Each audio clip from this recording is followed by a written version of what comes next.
ये कहानी मेरी और मेरे बॉयफ्रेंड की है। मैं एक अमीर घर की लड़की और मेरा बॉयफ्रेंड एक गरीब घर का लड़का था। एक समय की बात है, मेरी और उस लड़के की मुलाकात एक मंदिर में हुई थी। जब उस लड़के ने मुझे देखा तो पहली नज़र में ही मुझसे प्यार कर बैठा और उसी दिन से उसने सोच लिया कि वह शादी करेगा तो मुझसे ही शादी करेगा और मुझे प्रपोज करने के लिए बेचैन था। मेरे प्यार में पागल लड़का अपने आप पर काबू न रख सका और बिना कुछ सोचे समझे एक दिन उसने मुझे प्रपोज कर दिया। मैं अमीर होने की वजह से इतनी घमंडी थी कि मैं उसका मजाक उड़ाते हुए बोली, तुम्हारी पूरी महीने की कमाई और मेरे एक दिन का खर्चा एक बराबर है। बस इतनी ही बराबरी है हम दोनों में और बाकी सब जमीन और आसमान जैसा है। तुम सोचते हो कि तुम जैसे किसी से भी मैं शादी कर सकती हूँ? मैं तुमसे कभी प्यार करना तो दूर, ऐसा सोच भी पसंद नहीं करूँगी। इसलिए मेरे बारे में भूल जाओ और अपने बराबरी की किसी और को ढूंढो और उसी से शादी करो। सोचिए कि आप किसी से बेपनाह प्यार करते हो और वो आपको इतनी बेरहम शब्दों से आपके दिल पे वार करे तो कैसा हालत होगी।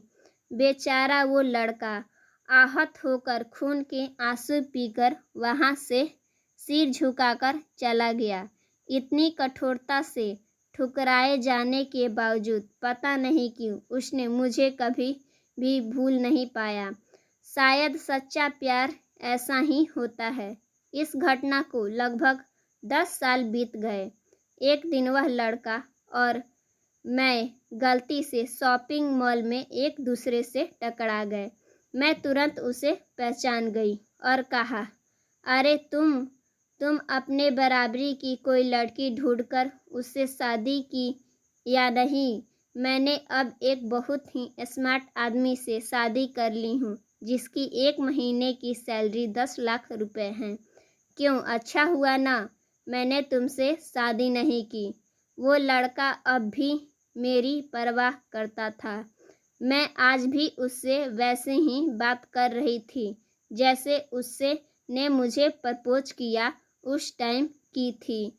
मेरी दर्दनाक शब्दों को सुनकर अपनी आंसू रोक लिया और कुछ नहीं कहा। मैं अकेली मॉल में नहीं आई थी। मेरे पति मेरे साथ ही मॉल में आए थे। उस लड़के से मेरी बातें करते देख मेरे पति मेरे पास आ पहुँचे, लेकिन इससे पहले कि मैं कुछ बोलती मेरे पति ने तुरंत उस लड़के को पहचान लिया जिससे मैं बात कर रही थी। मेरे पति ने उस लड़के से कहा, गुड आफ्टरनून सर, मुझे लगता है आप मेरी पत्नी से मिल चुके हो।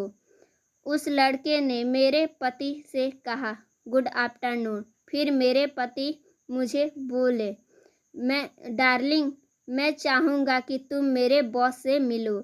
ये 100 करोड़ के उसी प्रोजेक्ट के ऑनर हैं जिस पर मैं काम कर रहा हूँ। यह बात सुनकर मैं हैरान रह गई। अब मेरी आंखें नहीं मुंह खुल रही थी। ऐसी स्थिति से उस लड़के ने बस मुस्कुराया और कहा, ठीक है मिस्टर, मुझे जाना होगा। मेरे पास करने के लिए बहुत महत्वपूर्ण चीज़ें हैं। आज आपको देखकर बहुत अच्छा लगा। आपका दिल अच्छा जाए। कुछ देर के लिए बस उस लड़के को जाते हुए देखते ही रह गई।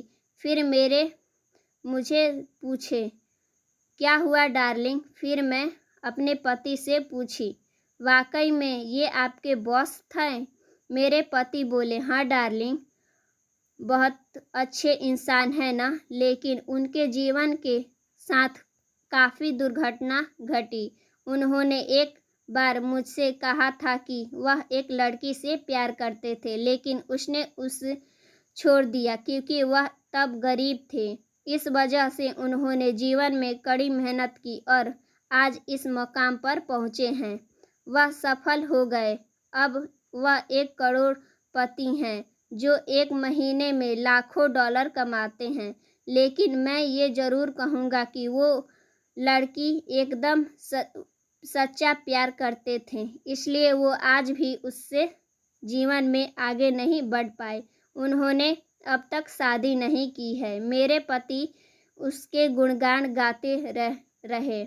मेरे पति ने कहा, कितनी खुशनसीब होगी वो औरत अगर उनकी पत्नी बनती, शादी कर लेती। पत्नी पूरी तरह से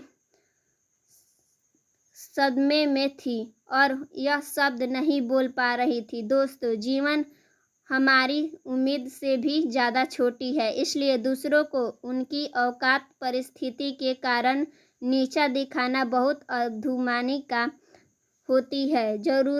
ज़रूरत बिल्कुल नहीं है। समय के साथ चीज़ें और परिस्थिति बदल जाती हैं। सो फ्रेंड्स, मेरी स्टोरी अच्छी लगी हो तो प्लीज़ एक लाइक ज़रूर कीजिएगा। चैनल पर नया, चैनल को भी सब्सक्राइब कर लीजिएगा।